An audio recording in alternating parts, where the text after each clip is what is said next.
عرض الفنان زياد غرسة خلال مهرجان قرطاج جاء في إطار الذكرى العاشرة لرحيل والده الفنان طاهر غرسة. العرض كان مختلفا عن بقية عروضه بالمهرجانات الصيفية الأخرى، استمع خلاله جمهور قرطاج إلى أغاني جديدة قدمت لأول مرة.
مفاجأة العرض كانت الطفل نذير بواب الذي أطرب الجمهور بموشحات أندلسية.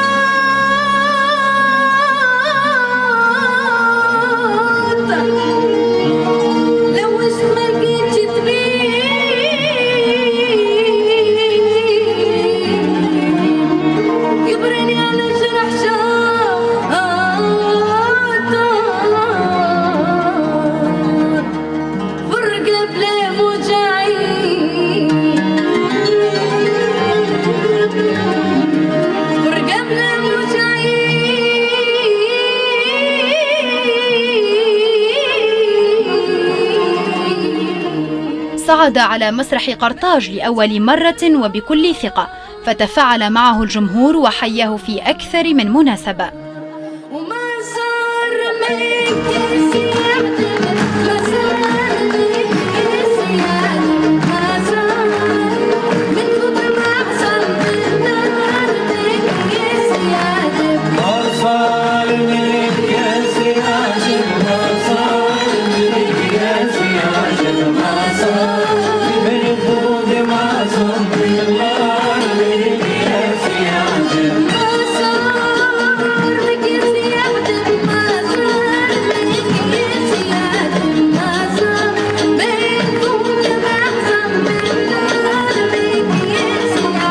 بالنسبة لنذير السوربريز نتاع السواري سي سوبر فريمون روعة خارق العادة فريمون.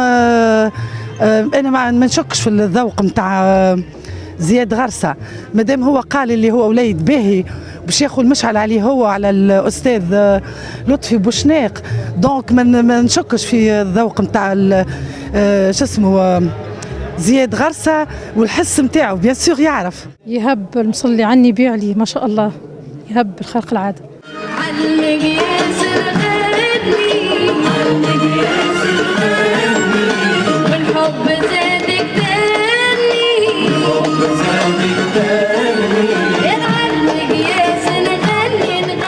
إنها ولادة جديدة لفنان استطاع جلب الأنظار منذ أول إطلالة له على الرغم من حداثة سنه، وكان مسرح قرطاج الأثري شاهدا على ذلك.